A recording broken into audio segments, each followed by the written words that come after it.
is Jody E, and I am reading Chasm by Soren Narnia out of Creepypastas. My name is Russell Green.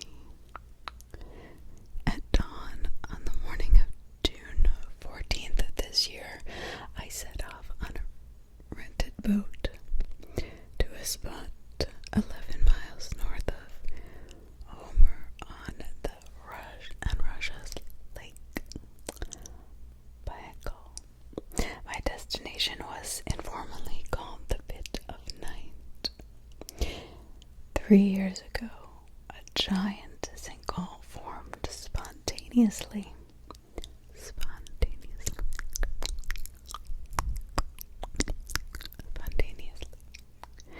At that spot, 3,500 feet below the lake's surface, making the lake even deeper in that area. The Pit of Night, about a mile and a half across, could only be detected remotely as it formed, seen on computers as a nebulous disturbance. It took experts months to define. Geologists believe the sinkhole may have been set off by deep drilling on the shore near Popova during construction of a plant that would make cardboard, but they were never exactly certain. Also, unknown was the exact depth of the Pit of Night, because divers, of course, weren't able to plumb it to any extent.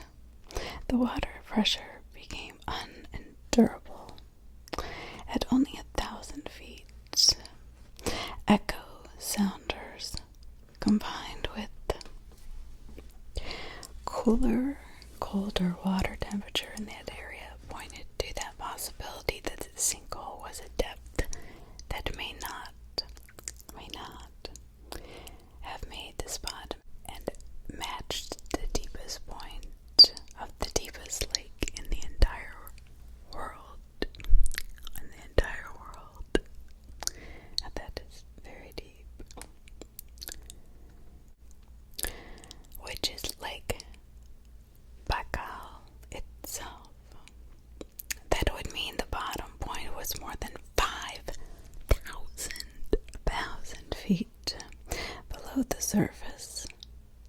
That's almost a mile down. I had the idea to boat out the Pit of the Night as a way to unofficially end a 3-week solo trip through Mongolia,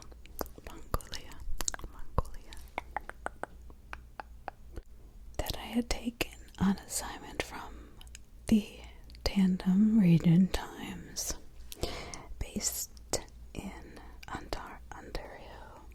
The idea was to drive it from my hotel in Irkutsk and go out to the spot and have a swim just to say I did it. Mark it on some interior bulletin board of minor outdoorsy accomplishments. I didn't think there would be any out there of enters or to readers, really. The rental service must have become overly impressed with my ties to the press, because they were willing to give me way more boat than I needed for no extra money. A 70-foot, former shrimper that had been converted into a research vessel and hadn't seen any action for a while. It was pretty decrepit, at least, which was what I was used to.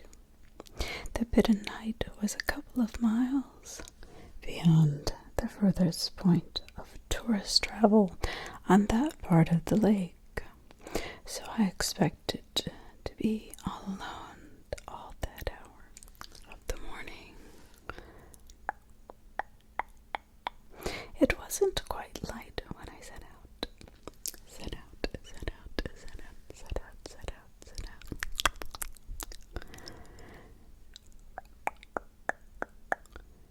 It was full dawn by the time I had to start thinking about seriously plotting my position. But totally sunless and foggy, the horizon and the sky merged in a gray, ghostly haze, and it was impossible to tell where one began and where one ended.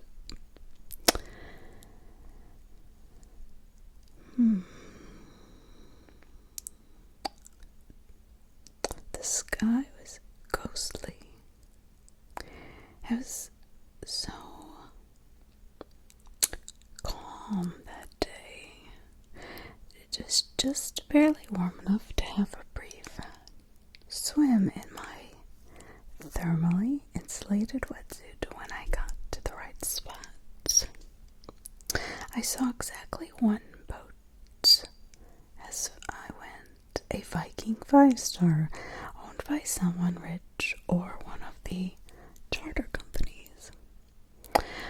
It had been more than a year since the incident that had cemented the sinkhole's nickname.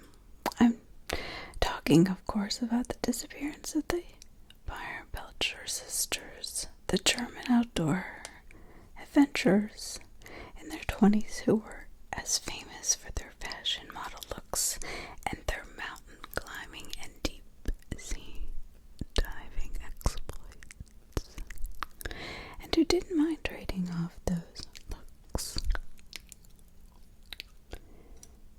to secure further funding for their travels. But above all else, they were experienced, intelligent explorers. They blogged about crossing the pit night on their way northeast in late June last year during a photography trip. And 16 hours after they embarked from Homer, the search for their vessel began. Yet nothing was ever found. Not a single body, not the boat,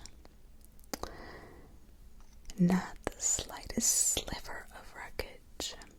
The Belcher sisters had simply disappeared. And that was 16 hours after they embarked from Homer. That was all it took to create the beginnings of a legend about the sinkhole and what it might be hiding. It was tough to forget the last picture they took as they climbed aboard their boat and headed off, smiling at the camera. The likeliest scenario was they had gotten caught up in a squall and the boat sank. Lake Baikal sheer size made it incredibly difficult to pinpoint the route and dive for wreckage with any real precision. There were whispers that an abduction was possible, a kidnapping, piracy, but no evidence had been found of this, and it remained a mystery.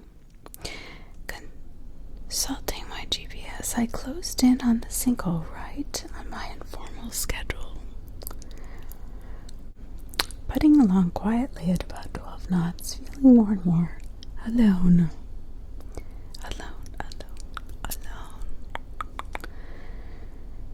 Though God knows that was a feeling I was completely used to doing what I did for a living. Even though I have my own interior tears of solitude and that murky oppressive sky and the barren emptiness of Lake Baikal all around me depressed my mood. I found myself looking forward to the plane ride home. I'm not sure exactly when I killed the boat's engine because I was more or less on the pit's center point. Visually, of course, I saw nothing different. From my vantage point, the lake looked just the same. I sat and put my wetsuit on and snapped a couple of pictures of myself smiling, and then I dove over the side of the boat into the cold, icy waters. It was so cold I let out a little yelp going in, but I experienced worse.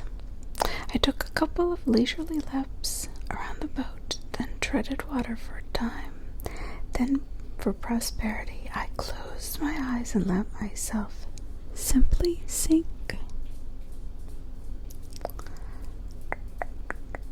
My arms over my head, descending into the deep, naturally allowing myself the fantasy that I was actually lowering myself into the pit of night itself. The pit's gaping mouth was 3,500 feet below me, unseen. But at least I could say I gave it a chance to suck me in forever, to claim me, but it never did. Just a few seconds into my descent, I reached a state of a zen-like calm and was able to feel an appreciation on an elemental level for where I was, the awesome natural space of it. I opened my eyes and saw only darkness. I just about reached my dive limit and was ready to stop myself and swim back to the surface for a breath when my legs began to be lifted gently by a push of water from beneath me, as if the current were coming from below.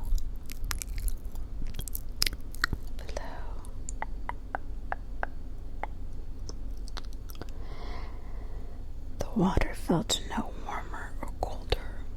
My legs went up until I was horizontal in the dark and could hear the low moan of a large body of water shifting, reorganizing, and I freaked out a little, frightened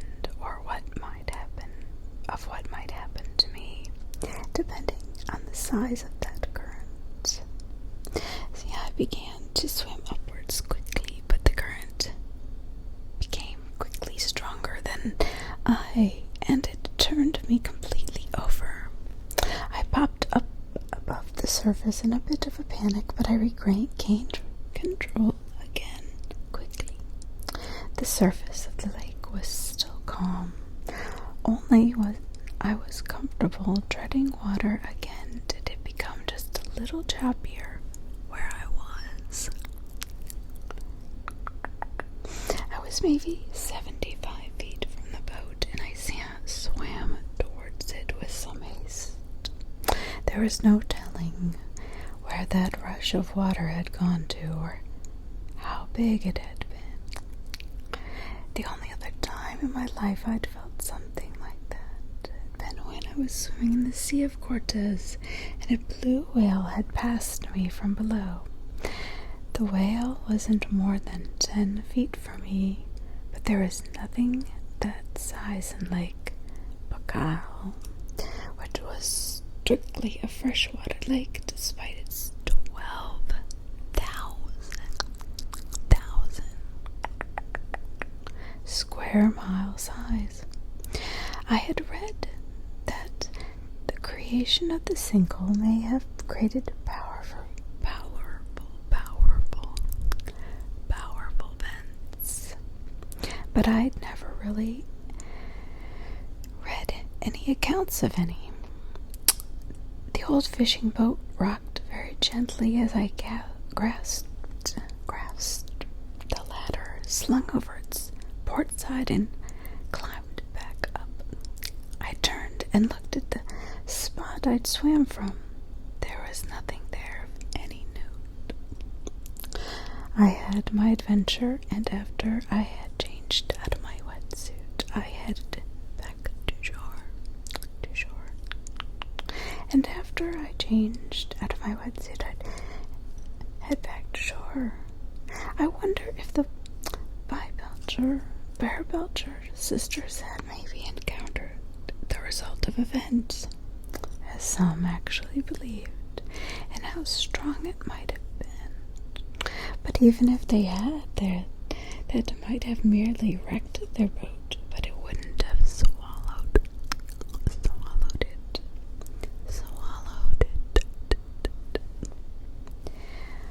Unless the whirlpools could be created over the bit of night. I'd heard of phenomena like that. I entered the open cabin, changed out of my wetsuit and into a sweatshirt and jeans. After toweling off, I remained in my bare feet. I took 2 more pictures of the dreary gray horizon that gave me that same depressed, eerie feeling. And it's very unsettling to me. Visibility remained so very poor. It was a little unnerving not to be able to pinpoint where the horizon truly began because of the blurred focus effect the humidity was causing out there.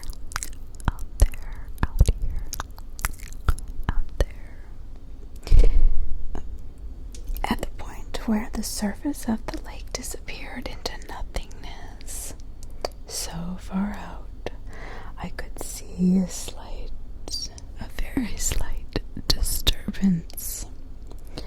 Very small waves were forming now, rolling inward towards me.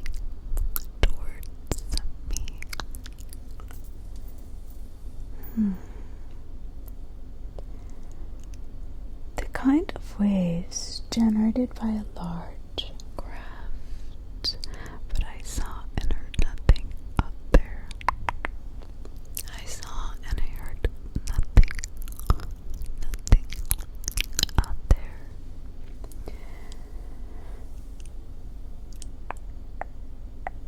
It was more like that the weather was not quite what I thought it would be. I had absolutely no indication that there would be the slightest meteorological disturbance in the area of the pit. The forecast had been for no sun at all, but certainly nothing above a 2 on the Beaufort wind scale.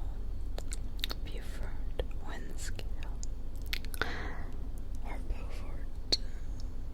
But the climate would be strange, and it was at best that I was leaving now. The boat began to rock,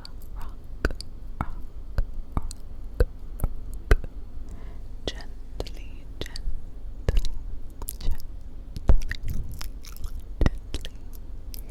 to rock gently, back and forth. The waves seemed to double in size very quickly, but still no hint of wind. I thought something beyond the horizon was creating those waves. I was momentarily unbalanced as the lake's icy water slapped against the boat. Looking east and west, I saw that this was a very localized disturbance, as the surface was strangely calm, only 100 yards away. 100 yards away. I moved into the cabin to be more secure. I would start the engine soon. As the boat was stable, I peered through the port side window, stabilizing myself against a ledge in front of me. In front of me, in front of me, in front of me. The waves were getting smaller already, and the surface of the water was settling, settling, settling. I emerged from the cabin, closed my eyes, and listened. No engines, no horns. Just the low hush of black water. Then came a sound I've tried to describe so many times and always felt I failed to. I've heard many sounds of whales as recorded deep under surfaces of the ocean, and this was like someone had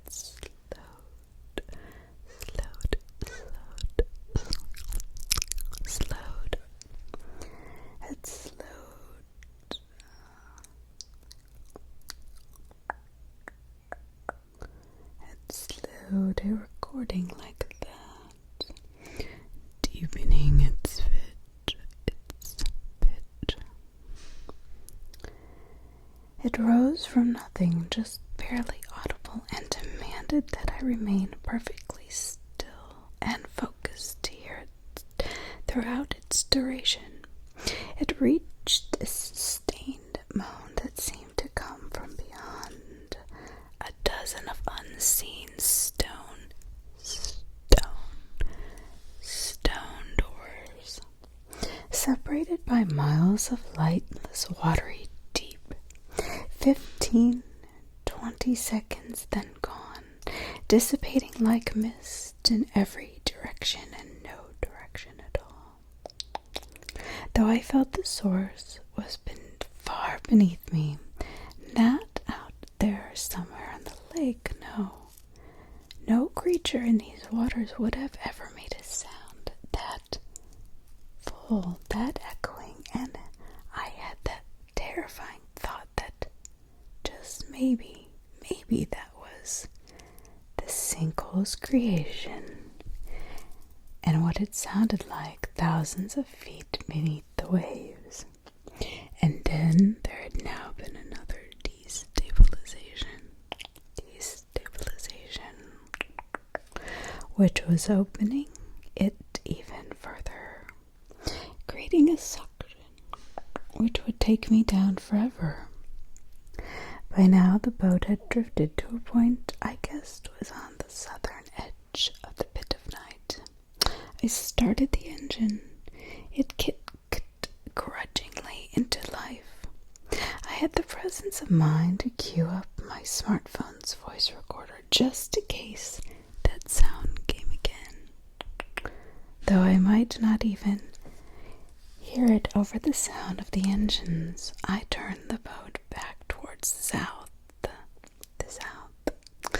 swinging around in an arc wider than I needed so I could get a better look at my surroundings. Every direction looked the same. I had to rely on the GPS to point myself in the right one.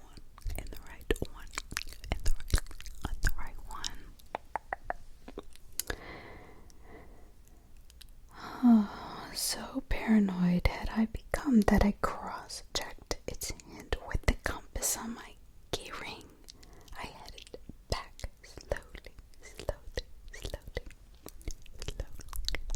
slowly, because I didn't want the sound of the engine to blot out everything else.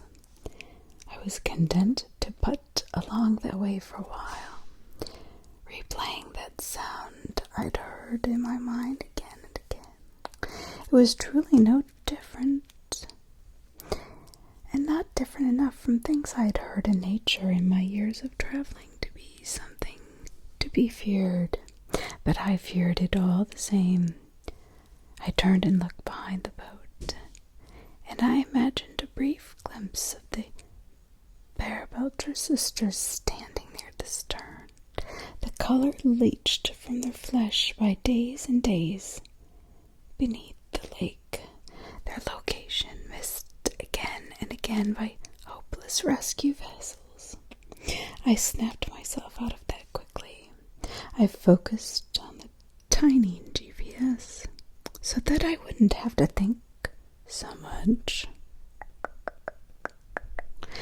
And when I was about a mile past the pit of night, I opened up the engine more to get up to a speed that I felt better about. For about, 5 minutes, I plowed forward, hearing nothing but the roar of the engine, feeling a humid breeze created entirely by my motion alone. Occasional raindrops struck the window in front of me. Nothing to worry about. The way ahead was foggy, unclear, but that didn't really matter now.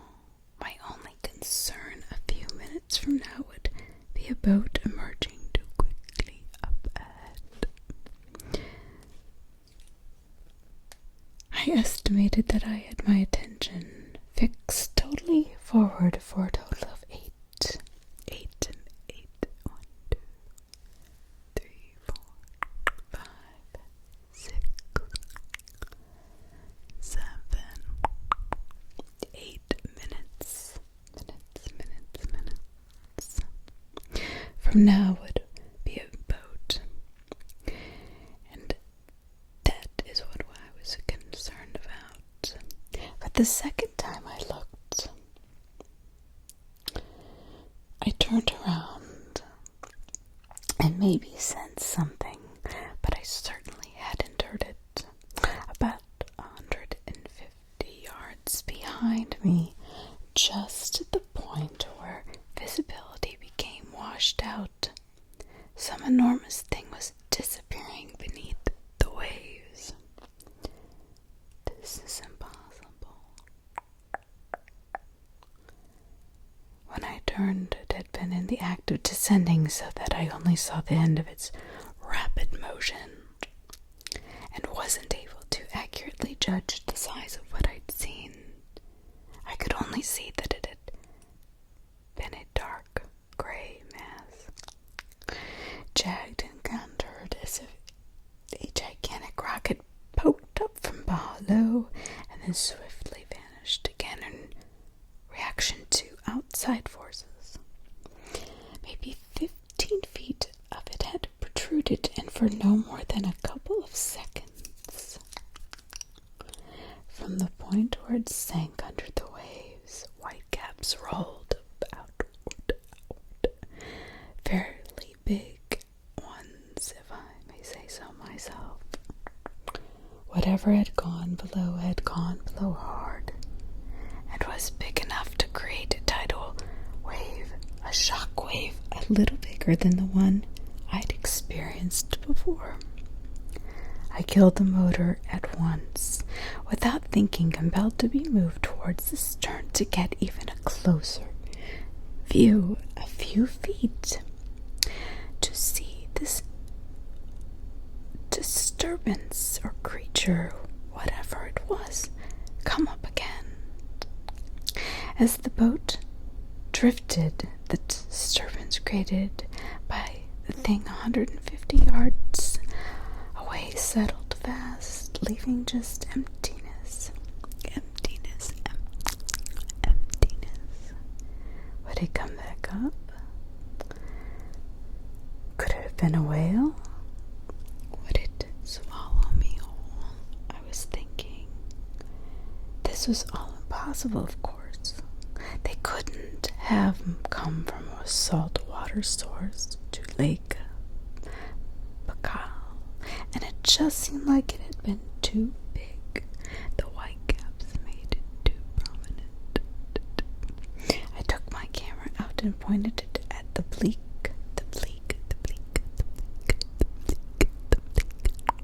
horizon and waited. I was so scared. My hands were visibly shaking. I remembered clearly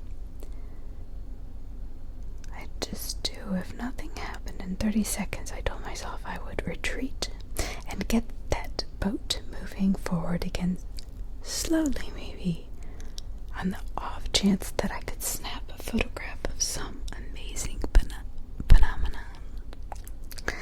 The seconds ticked away into minutes and an hour. The water stayed undisturbed, the last of the real waves passing the boat. My eyes started to spot, searching and searching for any irregularity on the surface of the lake. But nothing came, nothing at all. All those hours passed, and nothing at all. I said, come on, I thought. Where are you? You have to come to the surface again, don't you? The boat was rocking now just a little more than normal. The water around it on all sides choppier than it had been. Then there was a terrific jolt that threw me off balance, almost as if it had struck a sandbar. And the boat's very gentle forward motion simply stopped. It wasn't moving at all. Suddenly, out here miles from the nearest landmass, I was freakishly anchored, held by something that wasn't letting me go, forward, backward, or sideways. My heart hammering in my chest, thumping in my ears, blood rushing through. Because of the thought of sending a distress signal rose immediately in my head as I tried to imagine what had gripped the boat. I edged close to the starboard side, keeping my center of gravity very low, just in case another jolt, and looked over.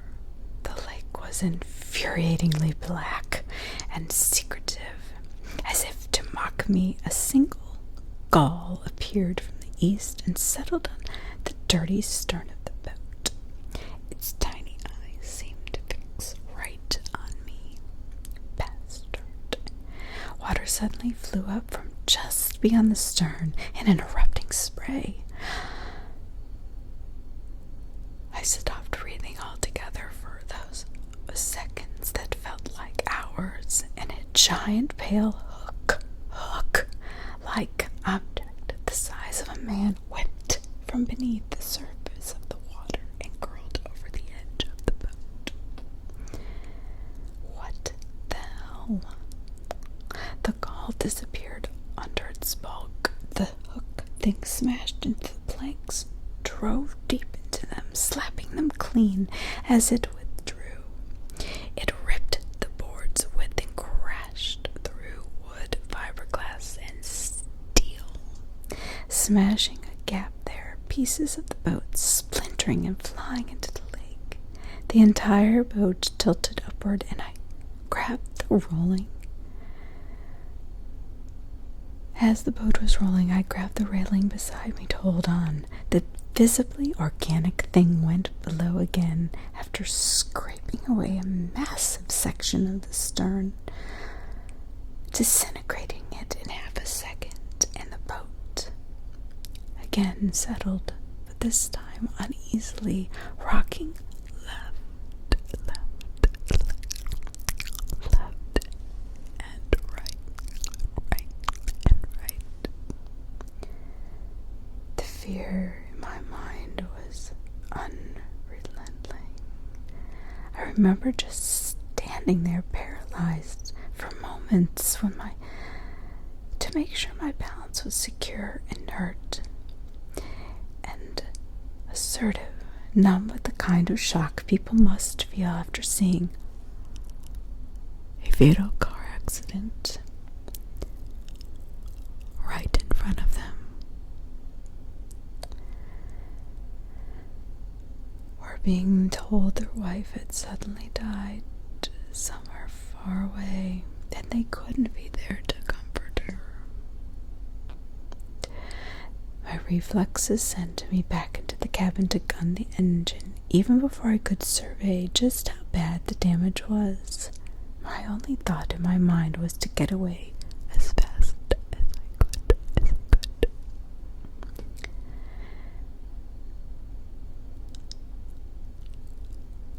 As soon as the motor was going and the boat was moving forward, I stepped away from the wheel and saw that I was not going to make it back to shore. The bow of the boat was angled dangerously high, and it was cantering to the left because of the imbalance created by this freakish monster that had destroyed that side of the boat in seconds.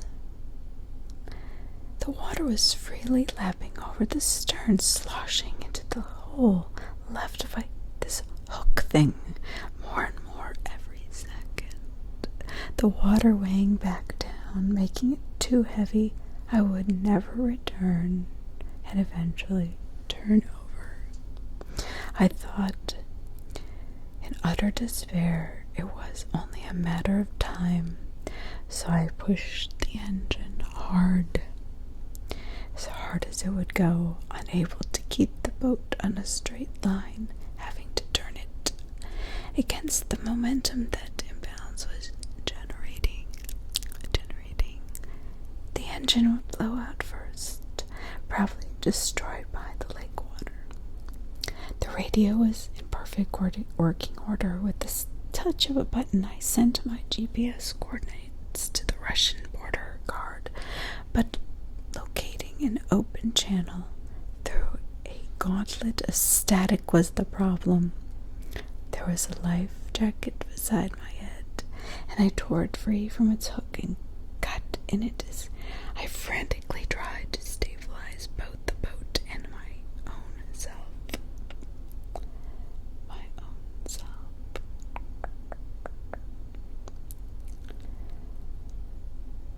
I was never able to connect to a live person in the border guard before I had to abandon the radio.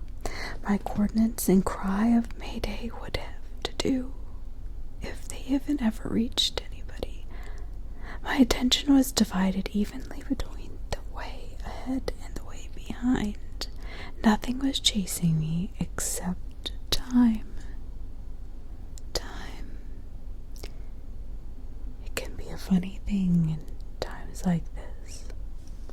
It became difficult to even stand because the bow was so cantering upwards that every second more and more, as it's though I was going down into this lake, into this freezing lake that would only survive me for moments. There was a horrible industrial choking sound as the engine gave. The end had now a terrifying silence. It had come. The boat carried forward, and whatever momentum it had left veered off to the east, getting me not much further towards the invisible shore I could never see. There was no point in waiting for it to go down. The incline would soon be too great for me to stay upright at all. I made my way out of the cabin in quick, small maneuvers, hanging on to whatever I could. There was no time to get my wetsuit on, fearing I was going to my death. I leaped over the side of the boat into the freezing, frigid water and watched the boat drift pathetically on, leaving splinters and shards all around me in gray, depressing bits and pieces. I started to turn over on parts of it and eventually onto its port side, and so I never saw it go fully down. It became simply a ghost. I tried to get my breathing under control as not to get into a total shock. I tilted my head to the sky because the blankness up there allowed me to focus on staying calm instead of looking down into the deep so insanely scary. I just needed to stay calm. That was my only hope of survival. Stay sane and swim. But it would take me another 2 full minutes for my brain to send me the proper signal to really move. Panic had completely taken over, and now, to my utter horror, my sense of direction had been destroyed. All directions still looked the same under that sky that met the horizon, and the water with the same exact color. All directions still look the same under that sky. No breeze. I tried to visualize the path of the boat before and after it had been struck, but it was unable to calculate anything clearly. My course, useless as it would be a guess, probably not even improving my chances of discovery by another boat or rescue vessel.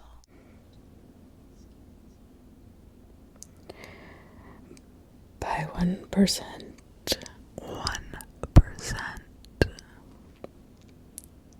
And so I chose to swim away where I believed that weirdly organic seeming hook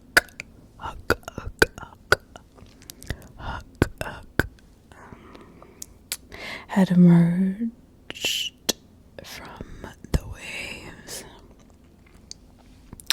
I wasn't more than 30 yards on my hopeless journey when I heard the boat being struck far beyond the fog.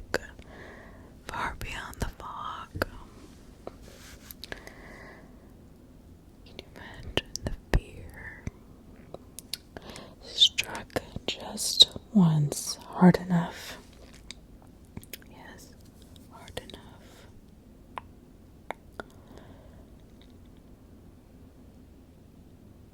A low crack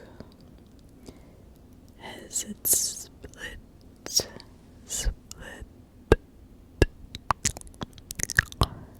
into. It just split it into like it was a twig. That's the power of this creature that is on my tail, just yards away from me. An echo trailed it. After that first brutal contact, whatever had smashed into it did not initiate contact with it again. When I heard that, I let myself drift. I'm ashamed at how that broke my spirit. Ashamed my survival mechanism withered.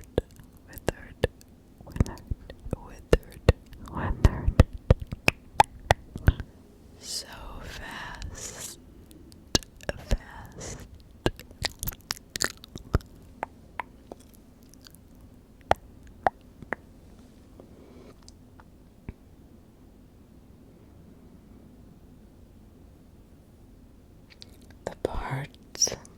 The part of my brain, as I thought slowly, that should have been telling me to think rationally,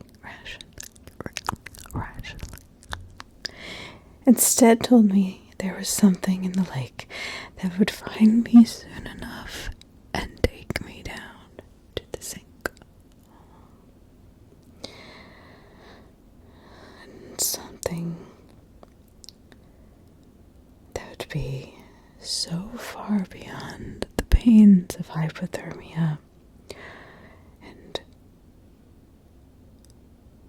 would claim me in another few hours. And no,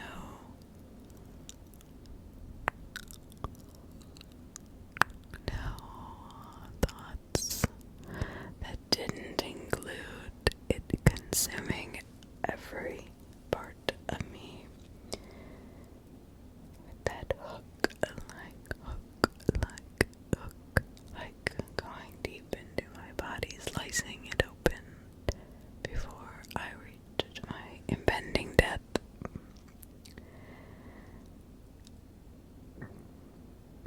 There was something in this lake.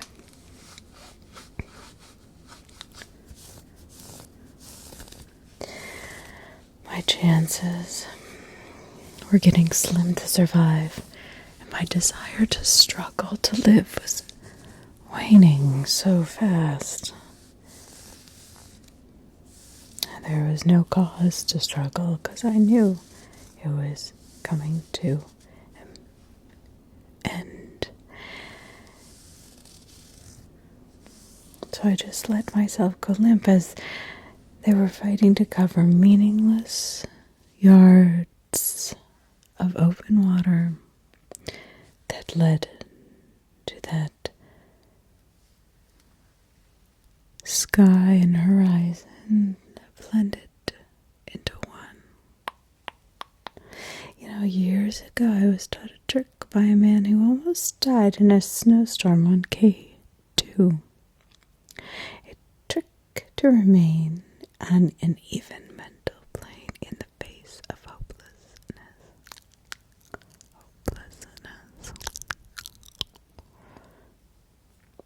When there's nothing you can do but wait for sleep, or for help, or for death, he told me, blot out the visual, close your eyes.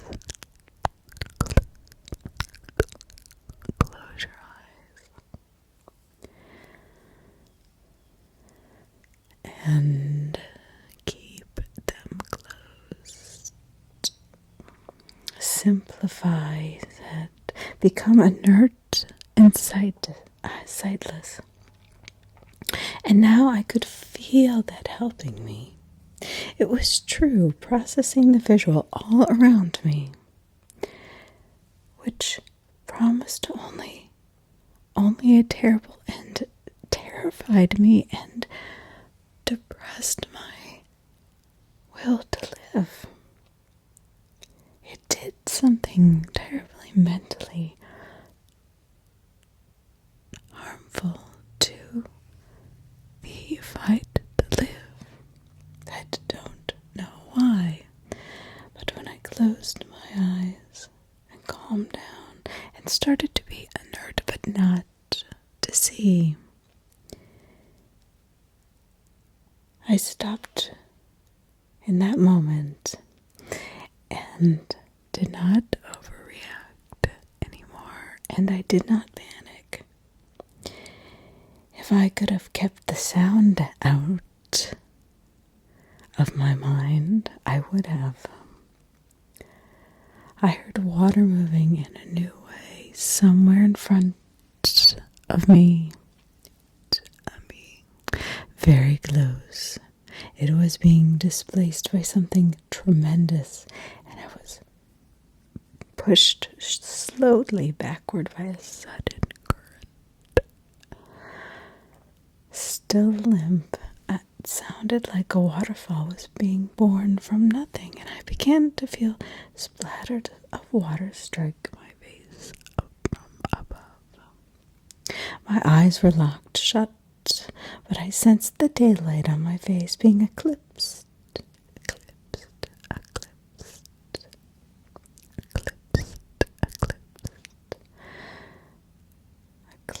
and the color inside my eyes went from a swamp-like gray to absolute black.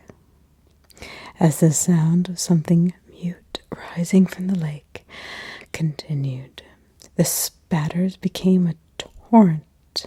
Water was descending off this gigantic monstrosity, this thing, this astonishment, this creation I could not identify. And I was struck so hard by its volume and force that I went momentarily underneath the dark, foreboding water, then bobbed back up again as the shower tapered I drifted further away from the center point of the great disturbance, sent away by the current. My face to the sky, I clapped my hands over my eyes, relying on my life jacket to just barely keep me afloat. I absolutely would not. I absolutely could not. I absolutely forbade myself to look. Again, cracking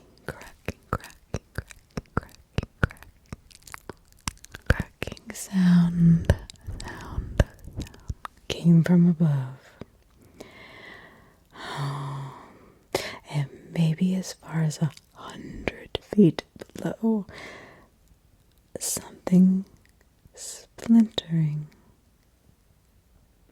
There was a splash off to my left, and then one well behind me, and upon the third one, I felt an object strike my right ankle, and there was a brief flash of pain.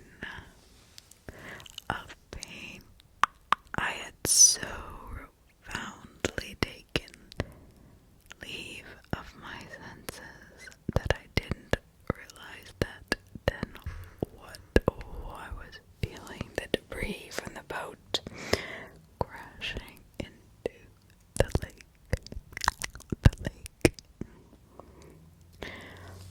Whatever it was that towered above me, became motionless. If it moved towards me, I would die, perhaps, but would not face my killer. Not by sight, anyway. Yet there was no motion, as if the thing were waiting for something, or maybe just observing me and my bizarre behavior to his or its presence. Imaginably different than others that had come in contact with him. Yet I took my hands away from my eyes, and that intense interior darkness beneath the lids remained.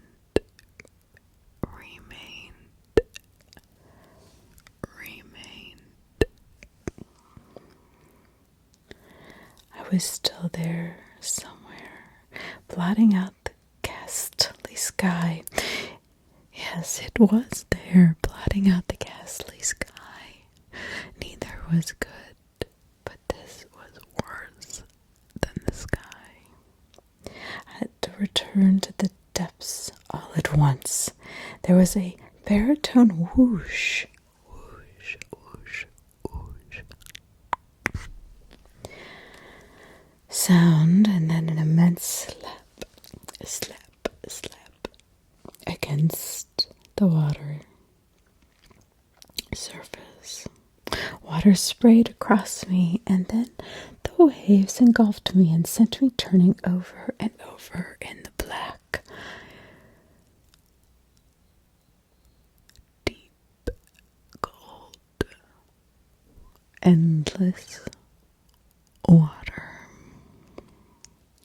that would soon be swallowing me up to my death.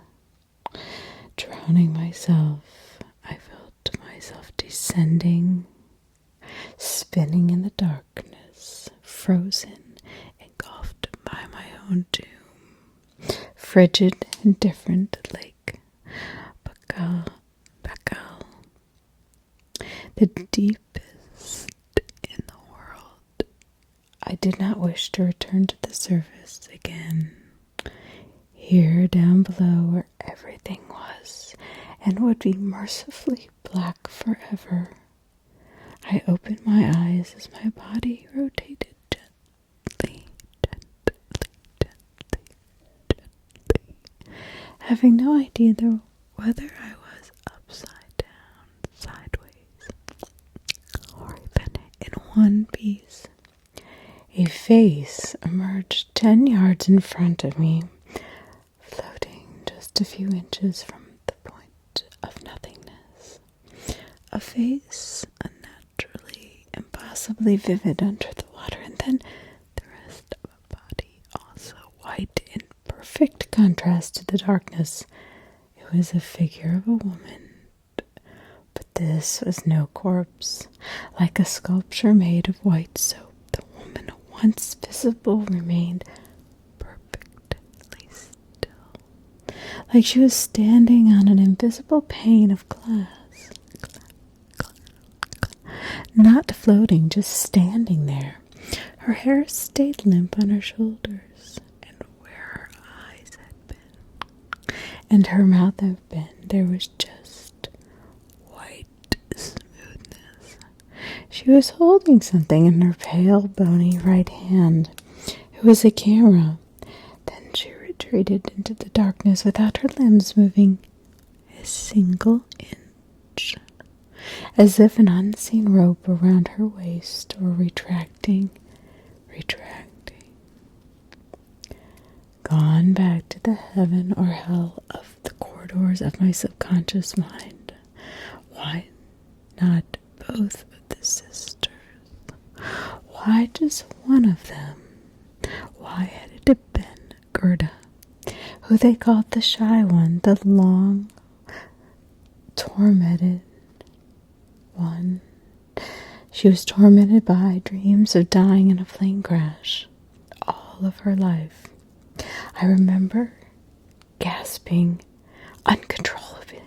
The next thing, I had popped up onto the surface and was coughing up blood and water, my lungs spasmingly painful. The shock of my body's last desperate attempt to hold on to life forced my eyes open. I was looking directly up at the growing dot of a helicopter coming from the south. My mind and body too wrecked to think, to scream, to raise my arm in a signal. I just watched it come and go. At first I was convinced that the tiny engine sound so far in the distance was moving away from where I was. But I was wrong. I was back in the exact same helicopter that rescued me 11 hours later as it flew low and fast over the waves of Lake Baikal. And now, layered in the shadows of night, the searchlight, when they turned it on 2 miles shy of the pit of night, gave me discolored glimpses of the choppy, secretive surface. The choppy, secretive surface. No one was talking as we went into a wide, low arc around the search site.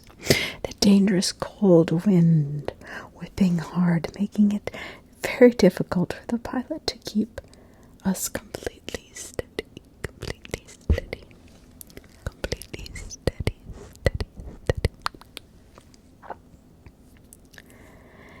Everyone's focus had become quite intense. It was only just and fitting that I would be the one to first lean forward hard against the straps that secured me and point and tell them, there, see it? I see it. There it is. There it is. It is right there. Written by Sora Narnia. Please go visit him. He is an excellent writer. I really enjoyed that story. It felt so real. I have to even look it up. That's how real it felt to me. This one is called sisters.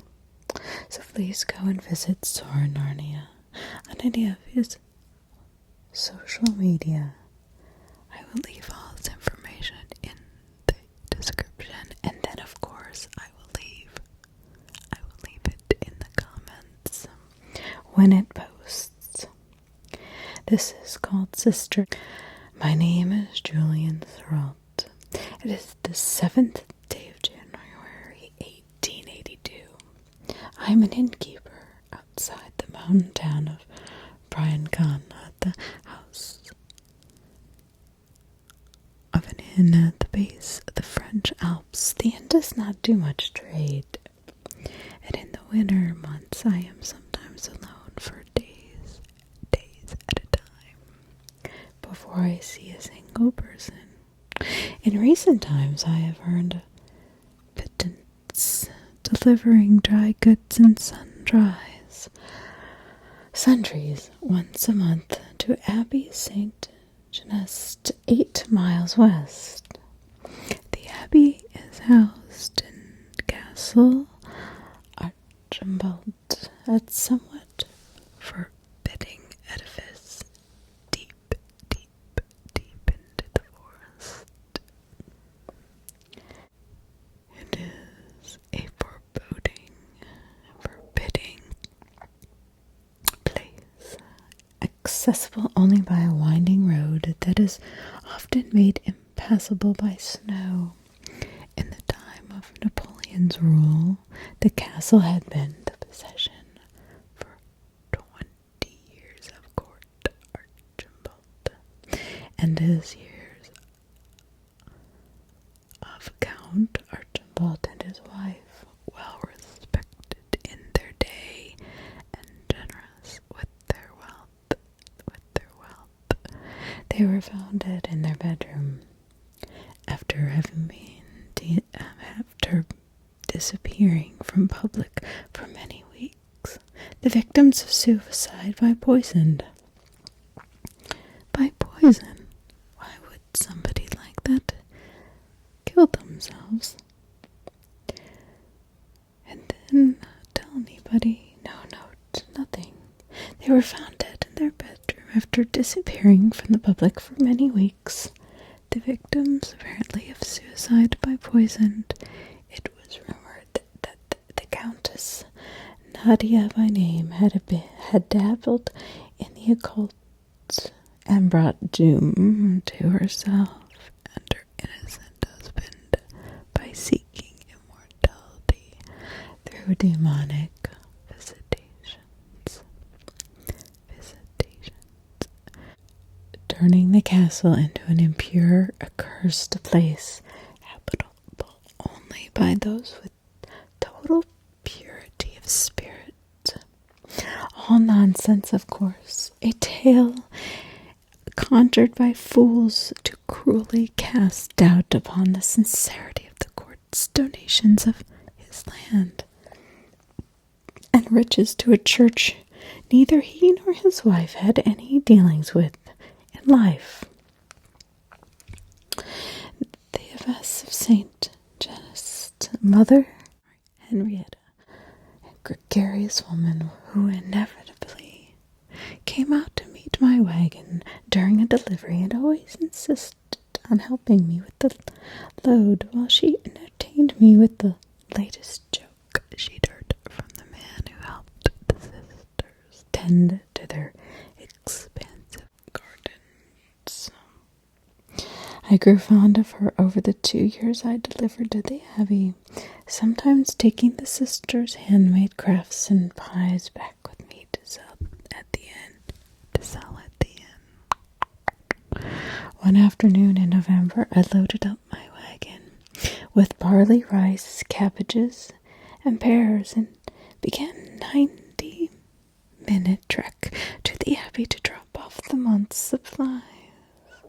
I got an unusually late start, and night fell as I went. The remnants of a recent snowfall settling in the woods all around me. As usual, I passed no one on my journey. The weather in these parts is so unpredictable, enough from October to April to dissuade any casual travelers from venturing too far into the forest. I arrived at Gala Road as day became night. The tall spires of the castle became visible through the trees. A half-mile away, the road sloped upwards gradually, and a man on foot would be exhausted upon reaching the castle's front gate. This time, Mother Henrietta was waiting for me just off the road, most likely having spotted the wagon from one of the castle's high bolted windows.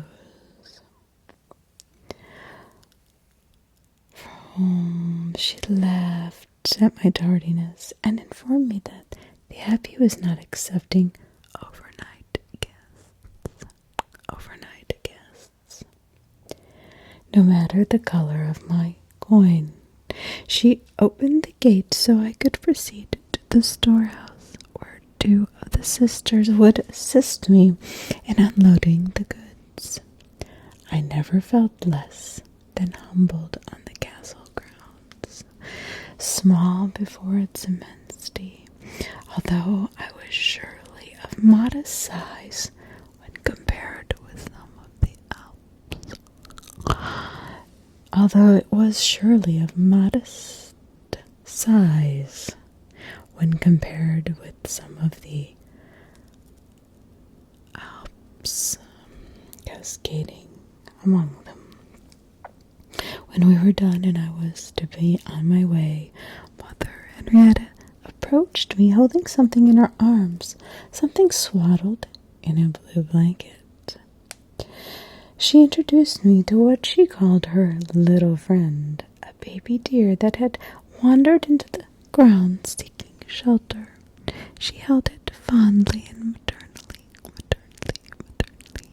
explaining that the sisters had little choice but to watch after it until it could survive on its own, as its mother had never appeared.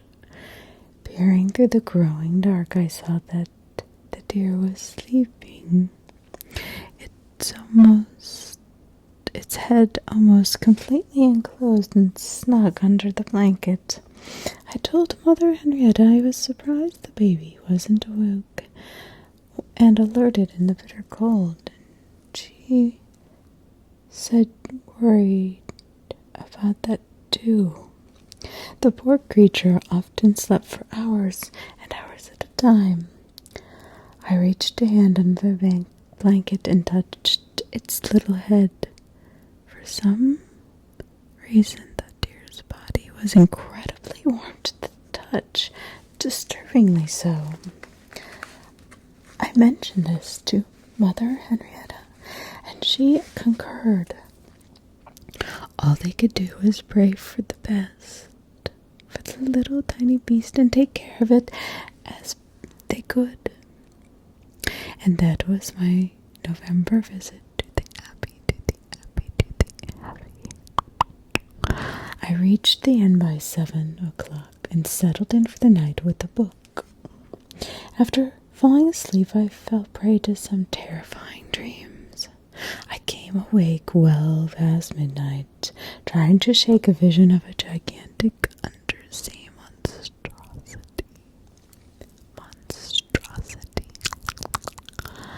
monstrosity crashing through the bow of a ship on which I was a mate.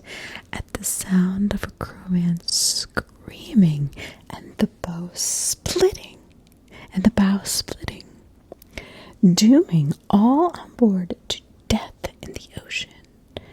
My eyes opened in my bedroom. I managed to fall asleep once again, but yet another nightmare came for me. What was going on? I was tied to the ground in the woods at night, and a man whose head was engaged in a bizarre mental apparatus, approached me, holding a baby high above his head. I was begging this man not to harm it, but then he stood over me, the baby crying and kicking, and without a word he slammed the poor little child down upon my left arm, undoubtedly killing the infant with the awful force of the strike. I awoke at that exact moment, a dog howling somewhere far away in the forest. I lay in my bed quite still for a moment, feeling a tingle in my left arm as if in fact it had been struck. Then perhaps 5 seconds after this terrible dream ended, an excruciating bolt of pain leapt up my arm from fingers to shoulder. A second bolt of horrific pain followed the first, and I rose from my bed in a panic, moving my arm into the moonlight that streamed through my window. What I beheld caused me to cry out in horror. My arm was twisted around so drastically, it was as if God himself had attached it to my body incorrectly. It also had broken in 2 places, white bone protruding just below my elbow. I managed to stagger 3 steps forward, but then collapsed to my knees, weeping in agony, having no understanding of what could have been happening to me. The thought that perhaps an intruder had broken in and assaulted me fitted in and out of my fevered mind, but it simply could not be. There came a final grievous bodily injury I did not even feel at first, but which asserted itself.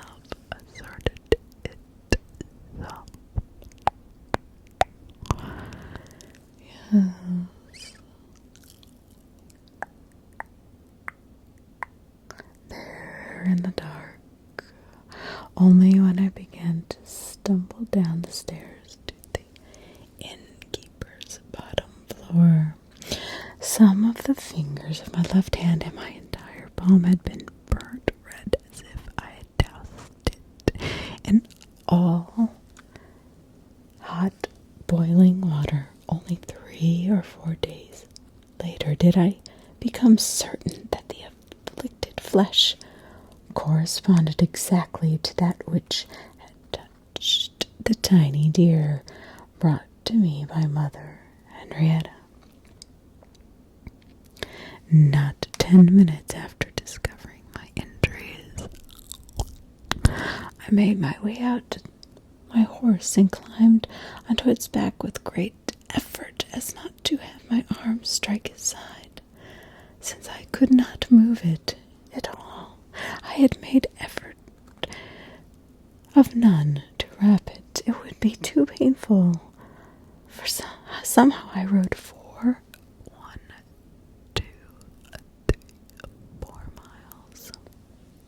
4 miles.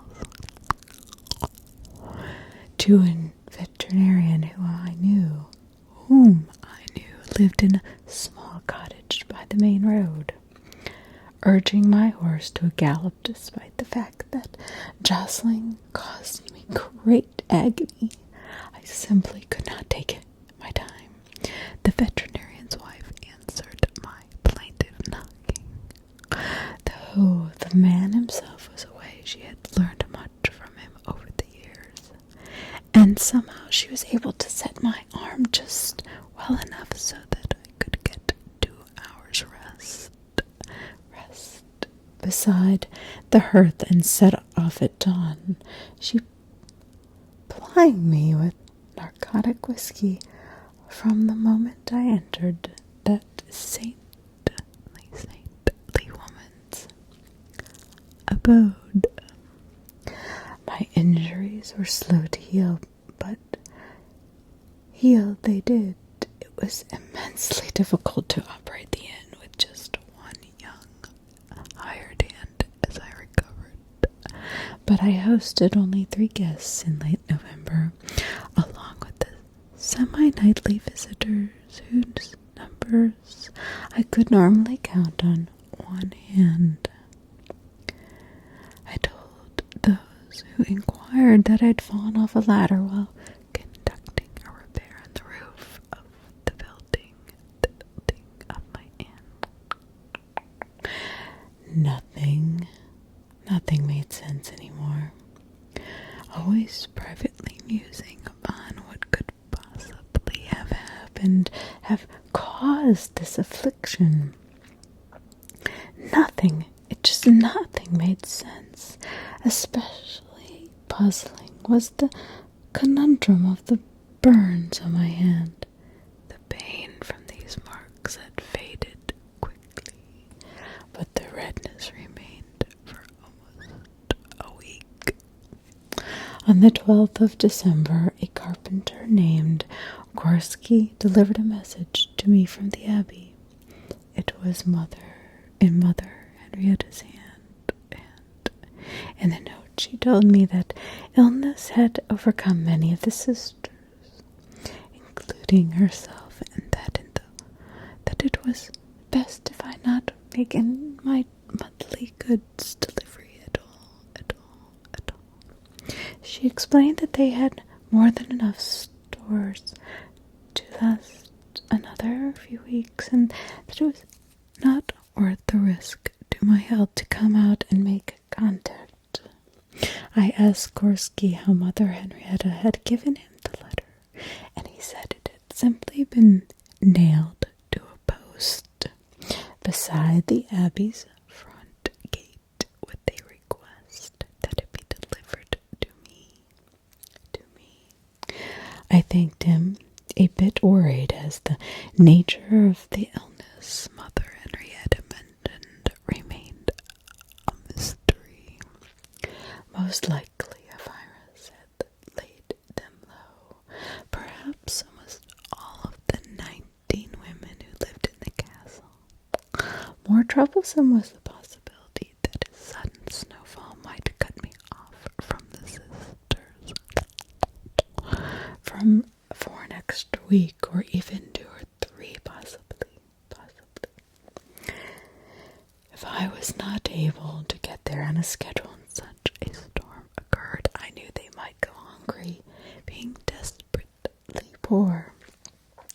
Despite the worth of the castle, Archambault's inhabitants themselves possessed nothing besides what they needed to survive, and I knew them often to be ill in health because their most basic nutritional needs sometimes were never met, simply left unfulfilled.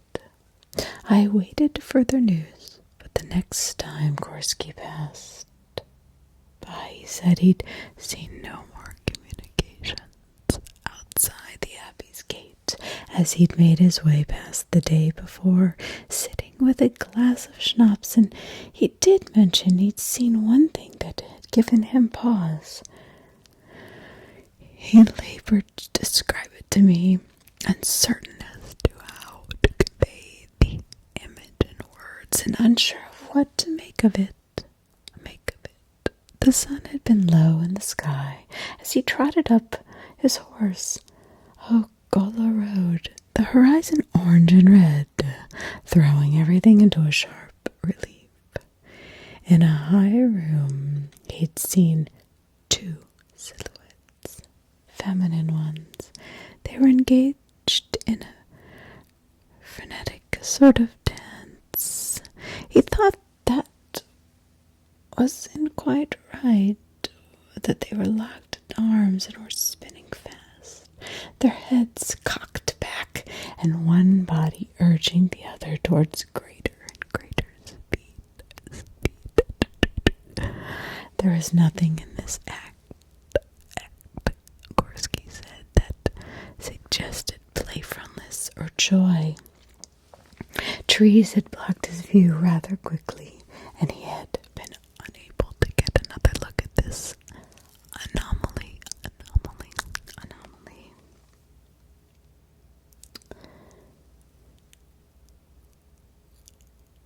I asked him to tell me the story again, more carefully this time. But again, it led to nowhere except into the parts of imagination that pondered such enigmas only in the lonely minutes before sleep. It was approximately the 23rd of December when a most unusual visitor to my establishment.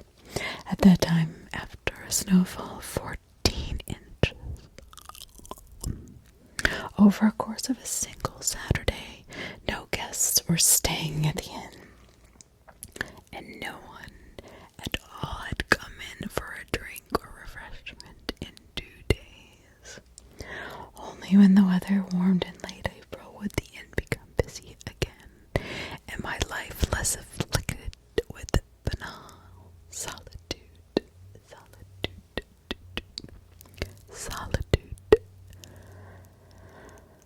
On the night I write of here, the front door opened at 10 o'clock, and a tall man entered. Kicking off his boots, he offered a subdued greeting and asked if I had a room available for the night, and if I could tend to his horse. He was traveling to Fort Christiana and would set out again in the morning. But he simply could not abide the wind and the cold. He'd come through under a waning moon. I offered him a key, and he asked me to be prepared to take him in any sort of meal if it was possible, a cold one being adequate. After I stoked the fire, I went into the kitchen to fix some turtle soup and boiled potatoes. When I emerged into the front room with this modest repast, my guest was sitting at the table closest to the fire, gazing into it, appearing utterly exhausted. His face and hands were chapped from the cold. He was perhaps 50 years old, and a thick red beard and somewhat sad, hollow eyes. I asked him how far he had traveled on this night, privately amazed that he should be out at all with the snow still so deep on the road. 6 or 7 miles, he said, especially concerned that his horse be well fed. I went to complete this errand, assuring him that the animal would be given a suitable place to sleep for the night. He had finished his meal by the time I returned, and he thanked me softly as I cleared the plate. I led him to his room, which was just down a short hallway. As I was taking my leave of him, he asked me something finally, speaking more than a few words. He asked me if I had any dealings with the abbey at the north end of Gola Road. I said that yes, for almost 2 years I had delivered dry goods there on a monthly basis. He frowned severely, and became keenly attentive. And had I gone there recently? He wanted to know. In a strange sort of way, I explained that I hadn't, and told him about Mother Henrietta's note. He advised me then to stay away from the abbey, even if I did not hear from her ever again. He had just come from there that very night. A terrible sickness befallen on the sisters, he said, and it was vital that no one go near them. I asked him when it would be safe to visit them once again, expressing my fears that they might not have enough to eat. His response, in a tired and deeply sorrowful voice, was that I could consider the poor woman lost. I was flabbergasted. Lost, he said again. He had not been able to heal them, so he must have been a doctor. Then I realized, and the satchel he carried was his medical kit. He bade me good night and closed the door, leaving me with so many unanswered questions. I walked back to my own room, unable to fully internalize the ghastly news. I did not even worry for myself, my own health. I wondered what sort of God would allow this to happen to such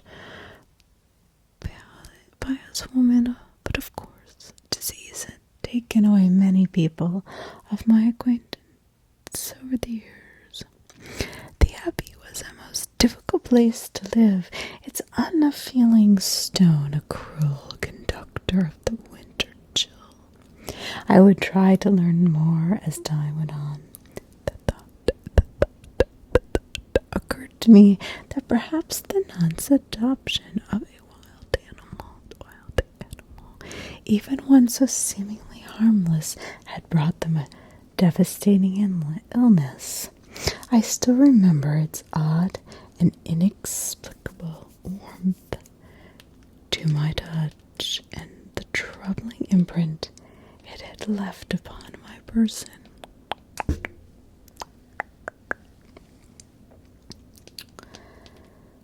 troubling imprint. Yes, I thought. It was the very next day after my guest had left the inn without a word before I woke, merely leaving payment on a dining table, that someone came after him. I was asleep upstairs at 9 a.m, having drunk too much the night before, while musing upon the fate of Mother Henriette and the sisters. I roused myself upon hearing a faraway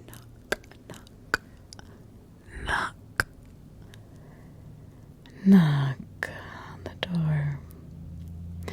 Wincing at the residual pain in my left arm that accompanied my every hour, and opened the front door to find a lad of perhaps 18 standing on the doorstep, weighed down by a heavy saddlebag.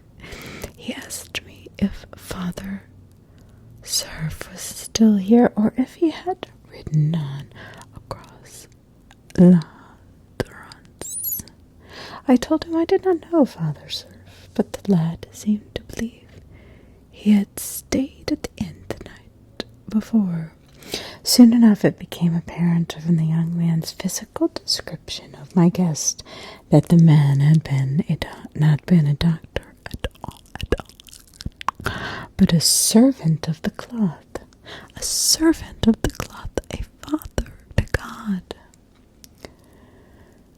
delivering God's word, and had lied about being a doctor.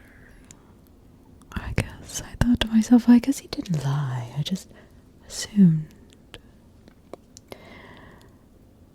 The lad wanted to deliver a message for him from Morel. He shortly went on his way, visibly upset.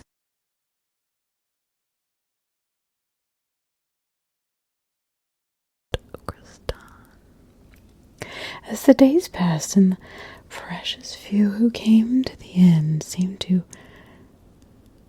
have no more information about the Abbey, I became more and more troubled by the silence, despite Father Surf's waning and warning and alluding that he was the doctor. I knew I would have to at least ride past the castle to confirm to myself that there was no way I could help the sisters. No way at all, and decided upon a Monday morning to set out on this task. But upon stepping outside an hour after dawn, I could see the mists over the mountains swirling ominously, ominously, ominously. And I knew the snow was about to blow in high quantities.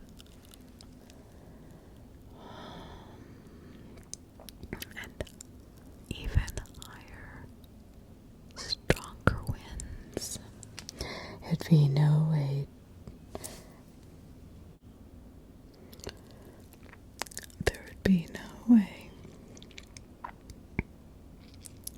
to travel so far.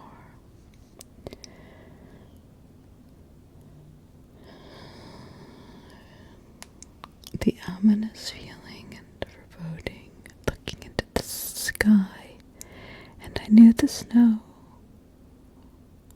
would be detrimental to my travels, and 11 inches fell before nightfall, and the wind screamed as swept down Cumlinsley Road, stranding me at the inn for another 3 full days, filled with loneliness and troubled thoughts. On Tuesday night I set about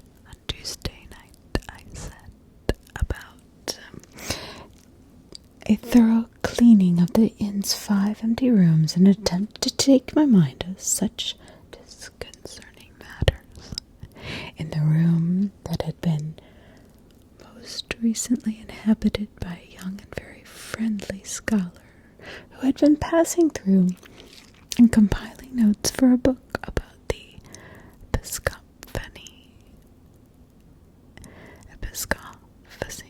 in Western Europe. I found 2 books that he had left behind in hostile or absent-mindedness. One of these was a colorful local history of our region, penned by a man named Duff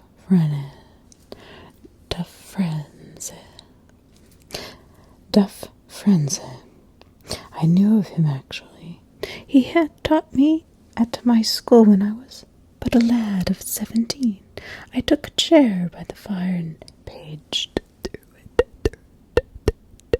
ashamed at my lack of knowledge of the area where I'd lived and done business for more than 25 years, when I caught a sight of a mention of Count Archibald. I read more slowly here.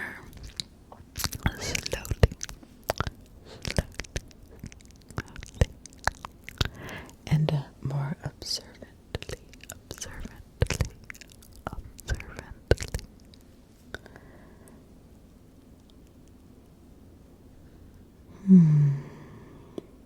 There was a detailed account of the Count's improvements of the land and the general area during his life, and as well as the revisions he had engineered concerning the way the people of Briangun were represented in government.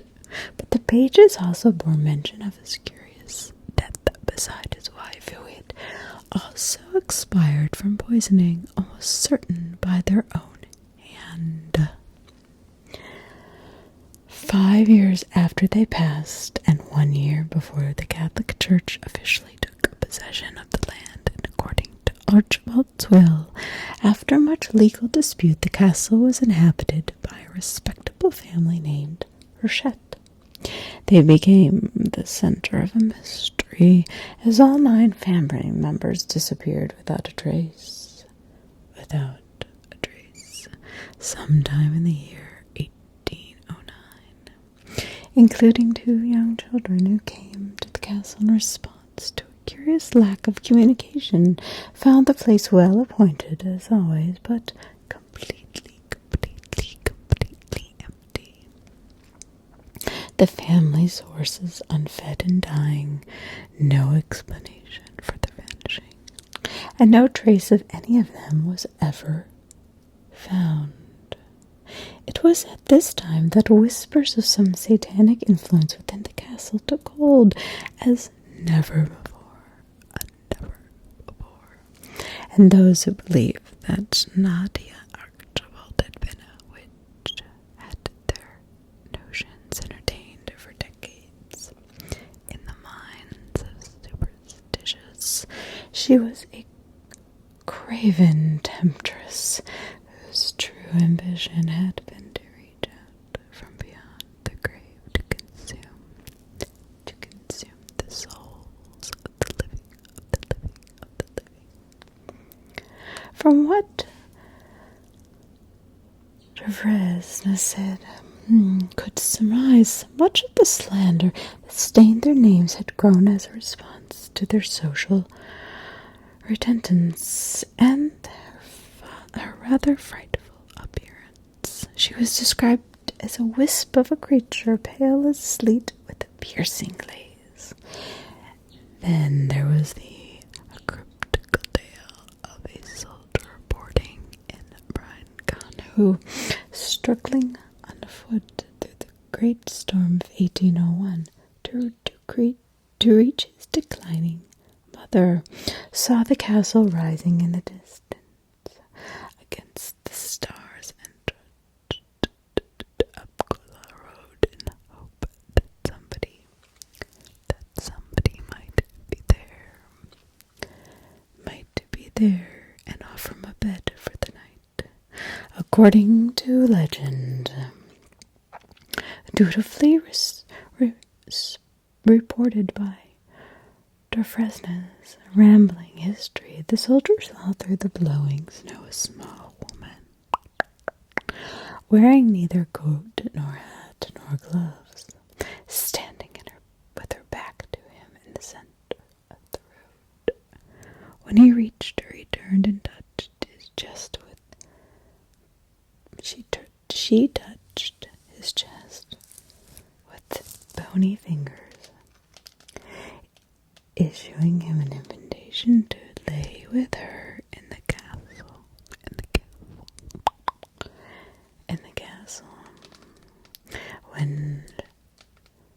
Where she would show him all the passageways she had created for one she called the Conqueror.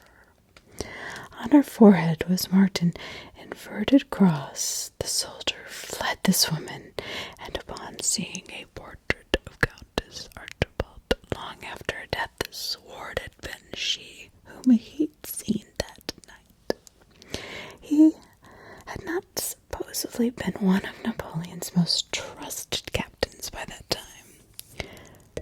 The story would certainly have been resigned to the ages without a fuss. As I write these words, it's 4:10 a.m. on the 7th of January. I find myself writing as much as possible about what came well before the last 4 hours, so as to put off the final account or accounting of what I have so recently seen and heard. Nothing matters in the end but what is real, not conjectured or rumored. After finally making it to the castle and witnessing all my mortal heart could bear, I have now returned to safety of the inn and can do nothing now but tell the truth and report all that I saw on this mournful, godless night. If only in this journal I could not leave for the abbey until my hired helper came to the inn to host another visitor if they should come. So it wasn't until almost 8 o'clock that I set out for Castle Archibald. I loaded my wagon with some goods for the sisters, in the unlikely case the information I had been given was completely wrong and they could use the assistance. The weather was passable when I left, with low winds coming from the east. A crisp but not terribly unpleasant night. On the way I saw someone coming down the road in the other direction. A solitary man on horseback who was singing very softly to himself. Aside from the sand, I saw no one. I reached the Abbey's gate at about 9:30, having traveled more slowly than normal, giving myself every chance to turn around, thinking of all the reasons I should not be on this errand. Moving onto Gala Road, I actually stopped briefly when I could spy the upper part of the castle against the sky. But in the end, I overcame my superstitions. The first thing I noticed, the trees that fronted the castle, troublingly, was that there wasn't a single light to be seen in any of those windows. Usually sisters lit candles well before dusk, placing one behind every pane, more for the benefit of travelers than themselves. It had always been a comforting sight to see an image of warmth and humanity on this frigid, somnolent road that stretched for miles in either direction, without any glimpse of something welcoming. Now there was just a bloodless phantasm. The building looked as if it had been empty for 100 years. It would be very cold inside, the stone walls chilling to the core. The low iron gate in front was closed but not locked. A terribly unusual happenstance. I left the wagon and horse behind and moved through it, approaching the front door, which I had never actually parted. In my right hand I held a kerosene lantern, having prepared myself for the dark.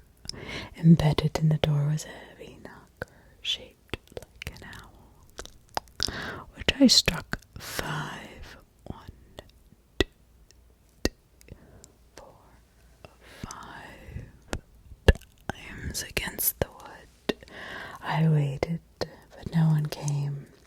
I had not expected a response. I pushed gently on the door and realized it had not even been fully shut. There was no visible gap between the door and the jamb, but someone had obviously not noticed that it had never been closed. Or perhaps intentionally they had been eager to leave it open.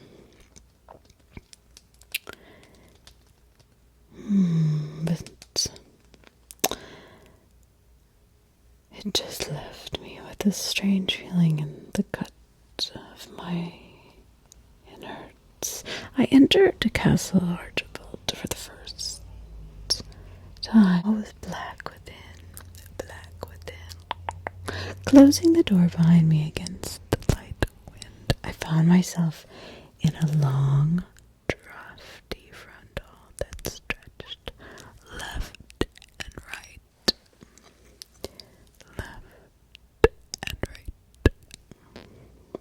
The gloom shrouded me, and my lantern could not show me anything that was not less than 5 feet in front of me. The walls around me were 100-year-old gray stone, virtually devoid of ornamentation of any kind. I called out a greeting, my words echoing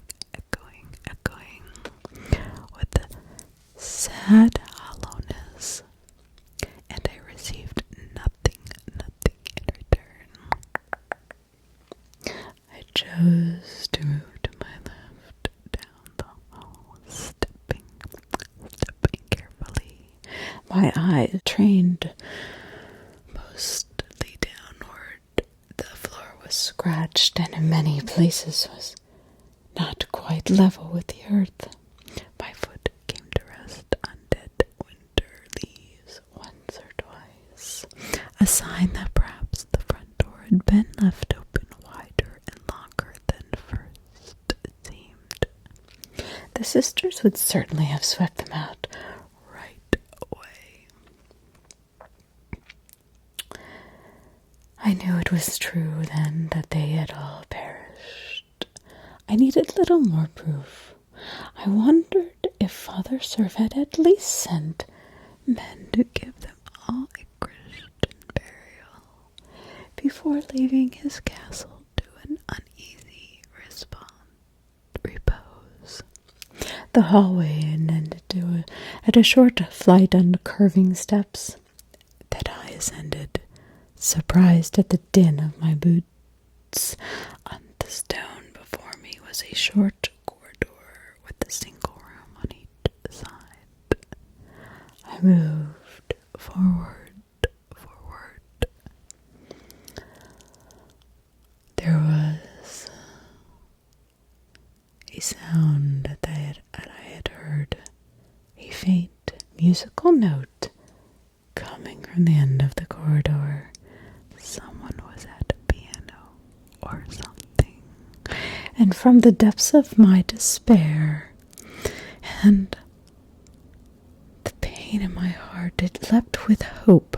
The same high G was being keyed again and again and again, or at 3 or 4 second intervals, meaningless. I followed the note down the corridor, past the closed doors, bearing empty sconces. The hallway ended abed in a room with no barrier to entry. Holding a lantern high, I began to make out the shapes of furniture, and then its details. What I entered was a sitting room with two straight-backed chairs and little else. Turning and casting the beam of the lantern to my right, I beheld the origin of the music. One of the sisters sat at the small piano, the index fingers of her right hand resting gently on the G key.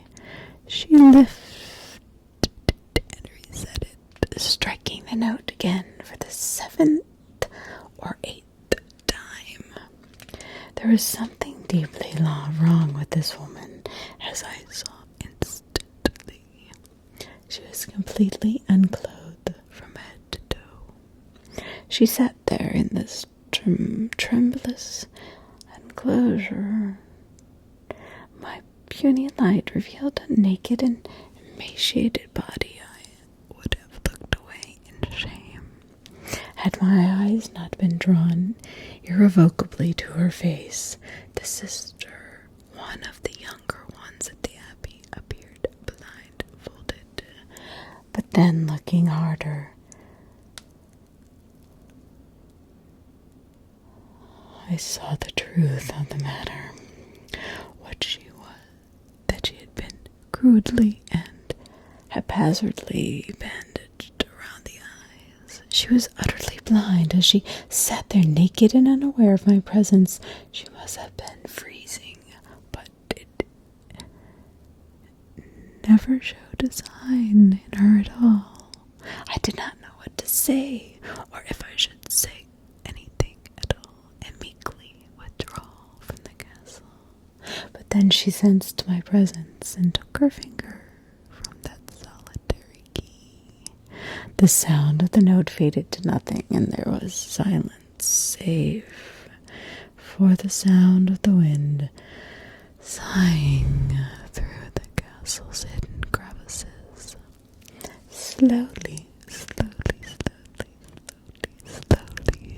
she turned. She turned.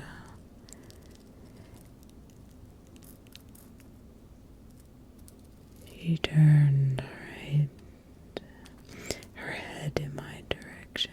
The bones in her face protruded unflatteringly, and her lip had been bloodied. She said to me softly and pleasantly, as if nothing in the slightest was wrong, "Who is it that has come to visit the sisters?" For a moment I was too taken aback to respond. I finally managed unnervously to utter the plume of my breath visible before me, I apologized for my presence and assured her I would withdraw from the abbey immediately if she wished it. Out of shame, I raised the lantern higher so as to direct its feeble glow only above her neck, but instead of asking me to retreat, she offered us a sickly smile that was wide and disturbing, even though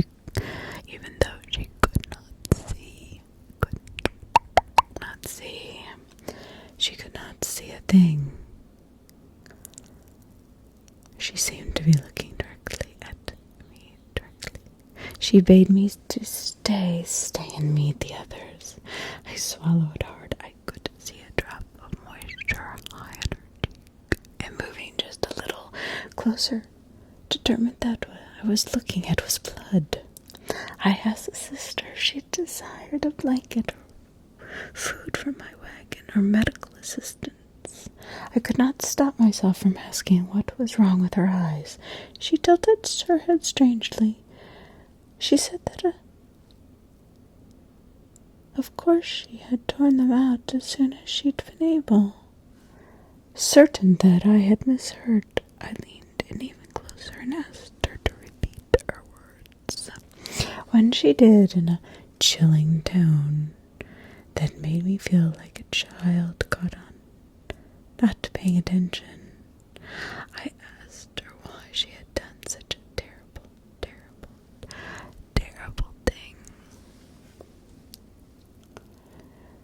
I was barely able to get the words out. She said that the nighttime was a tolerable time, but that the day all the sisters saw much too much of this hideous world.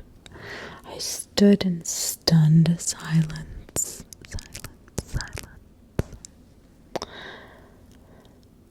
I was about to offer my coat, nervous at the very thought of getting so near to this deranged, naked woman, when she rose from the wooden bench in one swift motion. She was more emaciated than I had ever thought would or could be for a live human. A streak of wet dirt ran from her exposed hip down to her right knee.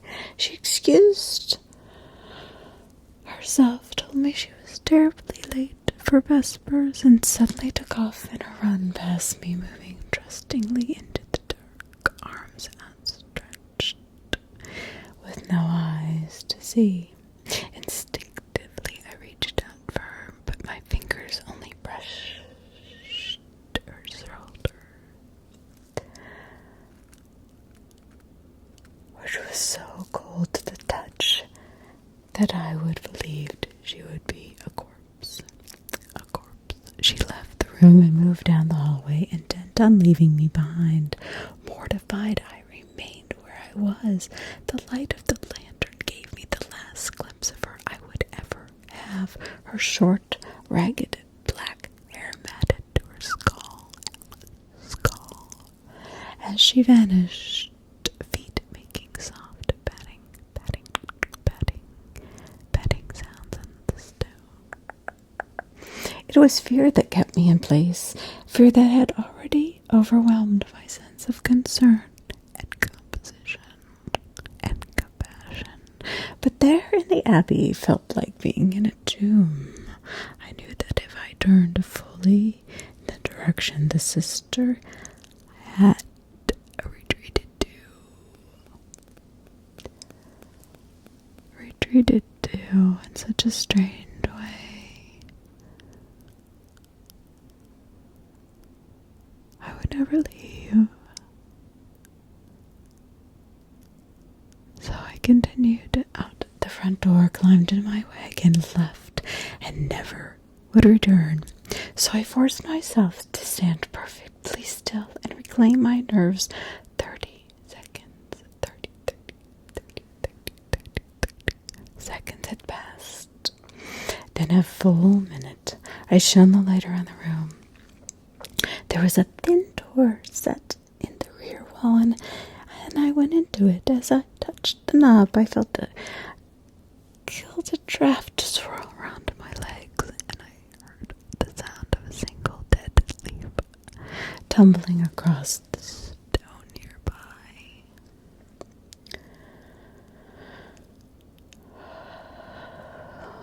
I moved through the door and closed it behind me, trying intently not to let it make a strong sound as I latched it. I do not remember the turns I took then, never daring to venture up the stairs that sometimes concluded always length. Climbing deeper into the castle before I was aware of all that was truly around me, seeming daunting, frightening undertaking. I dreaded the way the castle so effectively hid what lay ahead of me, reluctantly revealing itself a cryptic patches and sections before the slowly weakening kerosene flame.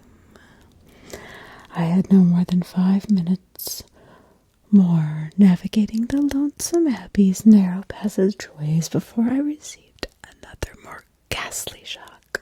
Suddenly the lantern's light fell upon 2 livid faces in the dark. I stopped short in my tracks, my heart thumping, blood pulsing through my ears. A pair of women stood under an archway, their backs against a cracked stone wall. They were naked, scrawny, and they too had crudely bandaged their eyes. Their eyes with strips of torn cloth. Moving the lantern slightly to my left caused 3 more faces to appear, all of them sisters of Saint Genest, once serene and humble servants of God, now unclothed, sick and with some illness that had no name, and perhaps utterly insane. Almost all of them possessed a sinister grin that belied their sorry conditions. The oldest of the sisters, perhaps 70 years in age, spoke.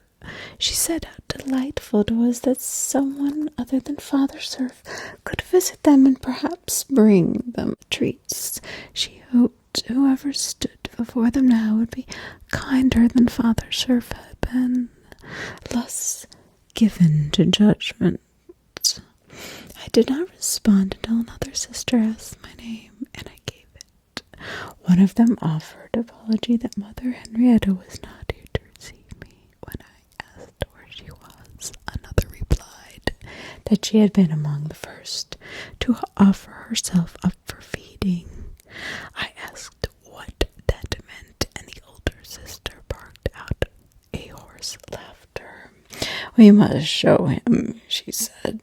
"In almost time we fed the baby in any case." One of the group, a woman whose scarlet hair hung down, completely covering her face, clapped her hands like a schoolgirl. She said in a voice almost completely strangled by pneumonia that it had become very difficult for her to decide who was to be fed to the baby, because everyone wanted so much to be chosen. Perhaps I could decide for them. It would be kind of a game. Feeling my own voice about to abandon me from fear, I summoned it forcefully and told the sisters before me that I was ready and willing to transport them all to the care of the doctors, and that I felt there should be no delay in this regard. "We heard so much of doctors," the oldest cousin exclaimed harshly, "but we are so happy here. Until the last of us has been eaten." Another stepped forward. Her bandage was cinched so tightly around her eyes that the flesh of its borders had gone red, perhaps from infection. I jerked back as if a snake were about to bite me. Perhaps this one, said the first among them to find me and touch me in the dark, would be allowed to experience the feeding this time. The thought occasioned a stir among them all, and my very blood stopped in my veins, giggling too, more stepward forward, reaching out playfully. Their hands were filthy, as they had been crawling around in the dirt, and frozen garden outside on their hands and knees. I shouted at them to stay back. At this, they seemed to freeze in mid-motion, an expression of surprise across their faces, and genuine offense. I didn't understand. There was a deafening silence when the elder said if I did not wish to play, I could not speak during the choosing. Come, sisters, to the great hall so we can finish tonight's event, she said. They all turned to the north, towards the direction I had originally been set on, and moved as swiftly as their blindness allowed, towards some unknown destination. So I followed, amazed and dismayed at how easily they made their way, as if they'd been blind since birth. Only one of them seemed to need her hands to feel the way, and I wondered in some dim corner of my mind if perhaps she had been the most recent to take out her eyes, or beg another to perform this horrific task. The agony of that act must have caused their frail bodies to decline that much more quickly. All were near death, I knew. At what point Father Serf had given up on these wretches was a mystery. Perhaps he had not been here for only a few minutes, or perhaps even a few days before he had judged the sisters beyond hope, leaving cadavers to be abandoned. But it seemed bizarre to me that he simply not had taken them in, committed to be later healed. There was nothing contagious here, it seemed. The real illness nested deep in their minds. I followed them until the dim light appeared ahead, and I hesitated before moving forward again. We were entering the center part of the castle, where the great room, the main room where Count Archibald and his wife had once staged lavish balls. The room was gigantic, cavernous, and full of moonlight, shone through frosted windows built in the high ceiling. The furnishings had consisted of nothing more than 7 or 8 wooden tables ranged along the wall to the entire floor space was open, lending the place an intense echo and miasm of gloom and desolation. The brain-sick sisters gathered in the center of the space, in a pool of that moonlit night, seeming to know just where to stop. The eldest clapped her hands and said, "Now who shall it be tonight?" One sister spoke up quickly, offering that she would be the one to end her life, since she had been the coldest for so many nights, and sometimes she could still make out shadows through one of her eyes, which was too great a burden to bear. This woman's bandage had slipped down from her brow, and I had seen a terrible indentation scar that had not fully healed. Despite the protest of 2 other sisters, the eldest silenced them and said it was just that this sufferer be released from her bonds and should be offered to the baby tonight. At these words, the volunteer beamed, but then expressed her concern the baby might not be awake to receive her. The eldest said they must all call to him to make sure he awoke. There came the most horrible, most haunting hymn I've ever heard, expressed by human voices. as the sisters began in unison a grim performance of some song I feel no man on earth had ever heard, an eerie tonal convocation in a language utterly foreign in my ear. They all knew every word by heart and sang with their faces to the ceiling, their bodies rigid. I cannot prove, but would swear on the King James Bible that the sky, as glimpsed through the windows above us, changed ever so slightly, becoming tinged with a murky crimson color for just a moment. Just a moment. As the song faded blessedly into nothing but a ghostly echo, it might only have been an anomaly in the adjustment of my night vision to the unfamiliar surroundings, but it had been so vivid, so intense, so real, that this change in the sky had nothing other than what had caused me to look upwards. No sound I would ever hear could ever be so disturbing, or so I thought in that instant, for what followed was indeed worse. As the eastern end of the space was a pair of huge oaken doors that must have led out into the courtyard, where I had sometimes left my deliveries. Bordering the courtyard, I remembered, was a lovely garden in spring, hosted a profusion of daffodils and irises.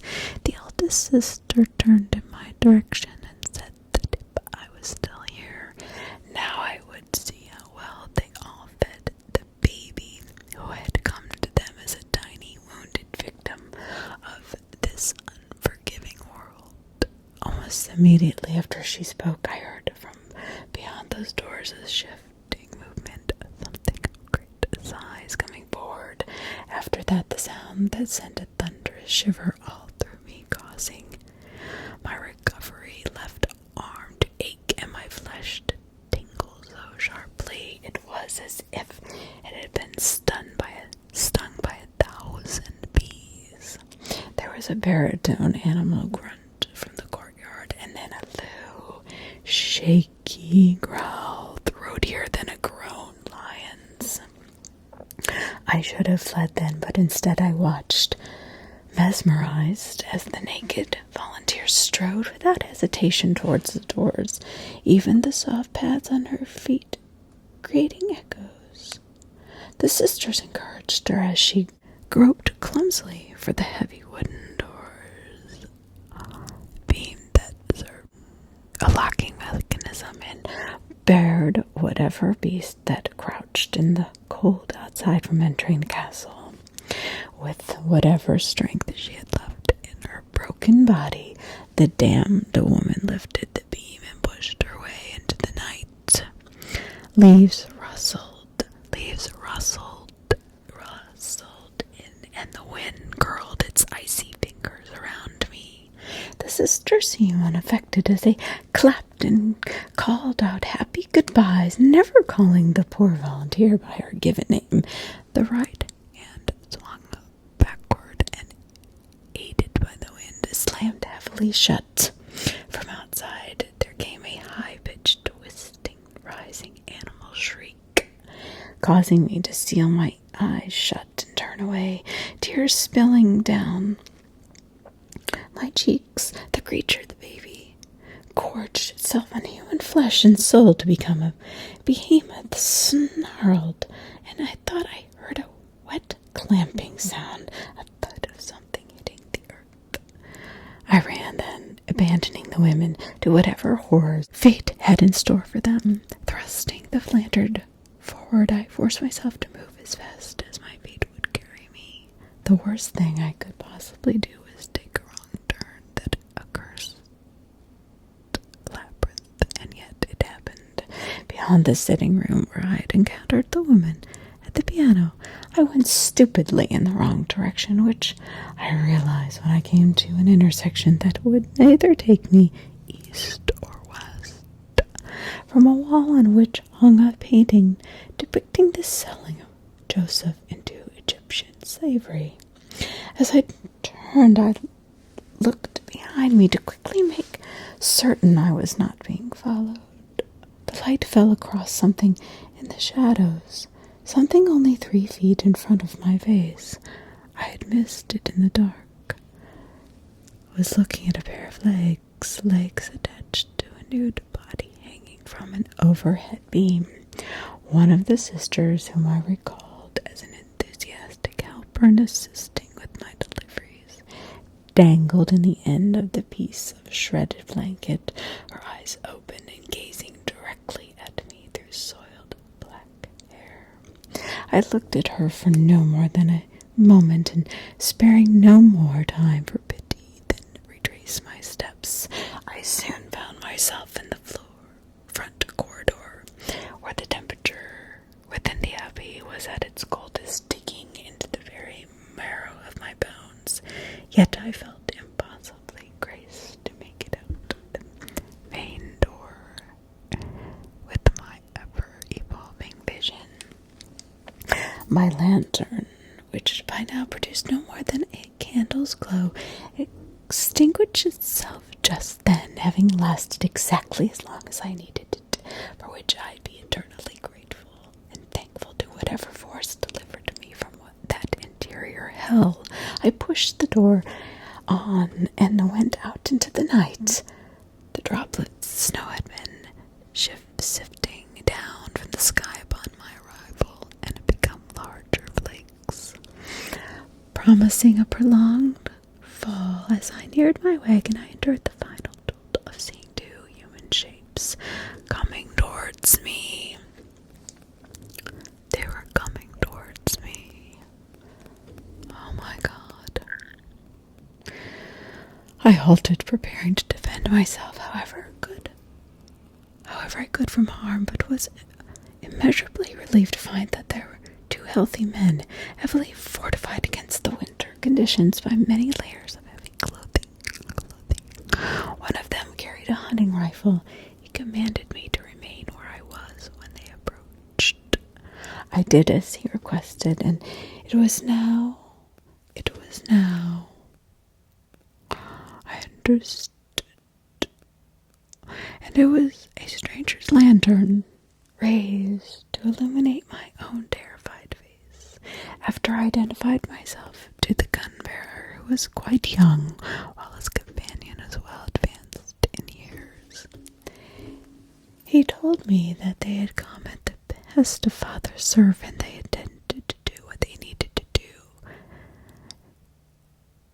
inside the abbey, understanding at once what they were going to do, and understanding their intention of merciless violence, I urged them to reconsider their course, pleading for mercy for the sisters. However,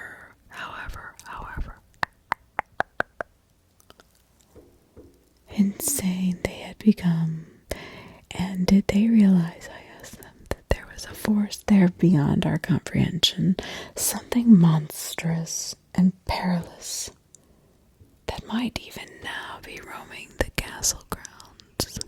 To this younger man replied that they were aware of precisely what they had come to confront.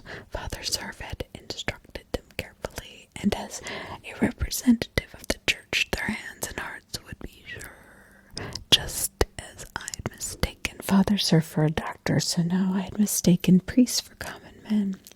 They would not leave until it had all been resolved, and the abbey was cleansed of the devil's touch. The devil's touch. With this, they brushed past me and headed in. I watched until they parted that heavy door. The old man followed the younger man, carrying just the one lantern between them. The time had come to preserve my own life and never return to the abbey, and I did not wish to hear a single gunshot ring out in this once holy place. The ride back to the inn held nothing fearful beyond the harsh elements and the hidden mysteries of the forest.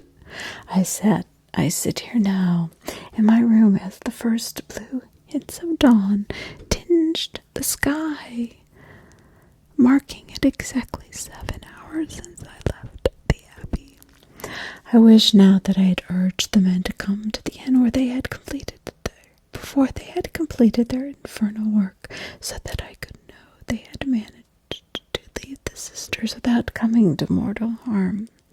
I have no way of knowing now if they're successful in returning the abbey to stable state. I knew after the strange death of Count Archibald and before 4 generations of nuns called it their home, a state of emptiness and hollow echoes.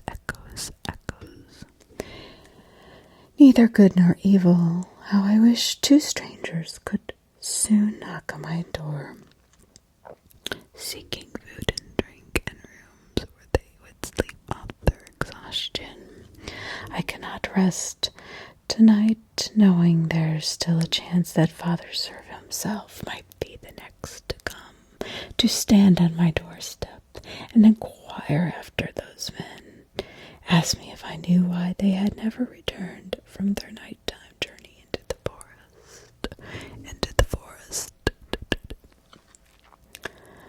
Into the forest, worse still. Perhaps the knock that comes from outside will be softer and weaker. That of a frail, eyeless woman who wishes me to visit her once again before she offers herself to a sinister entity. No living dares name.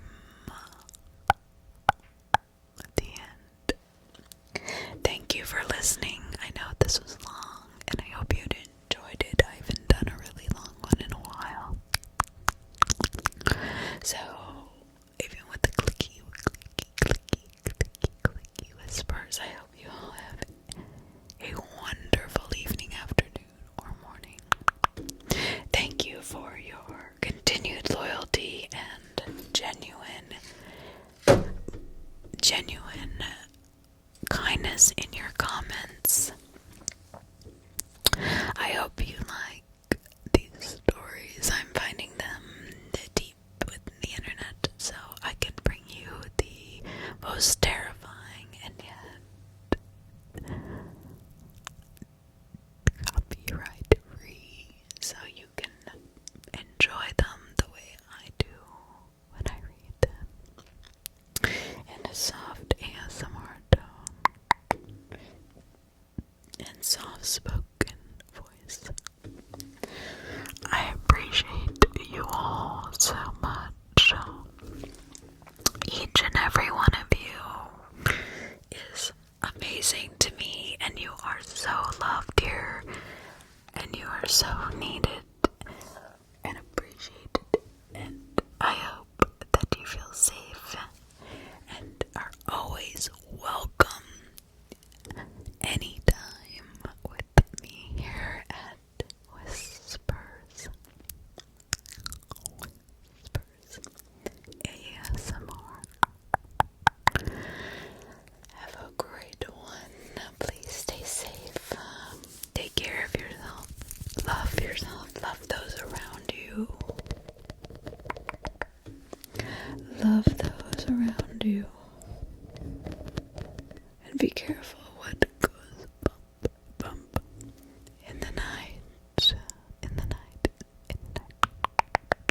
I will see you all in my next video.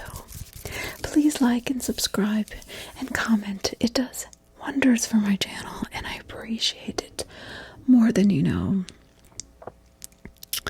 So if you enjoy this content, please subscribe. I will be here making videos for you. And if you have any requests, please leave them in the comments.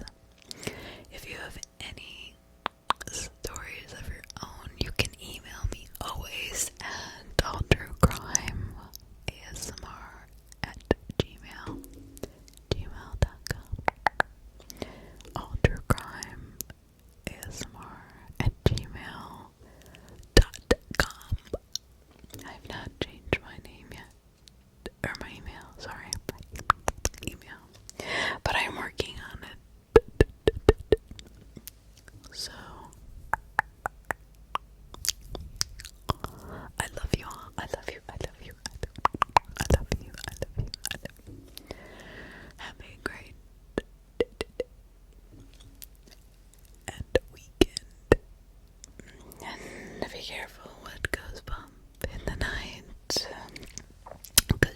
never know.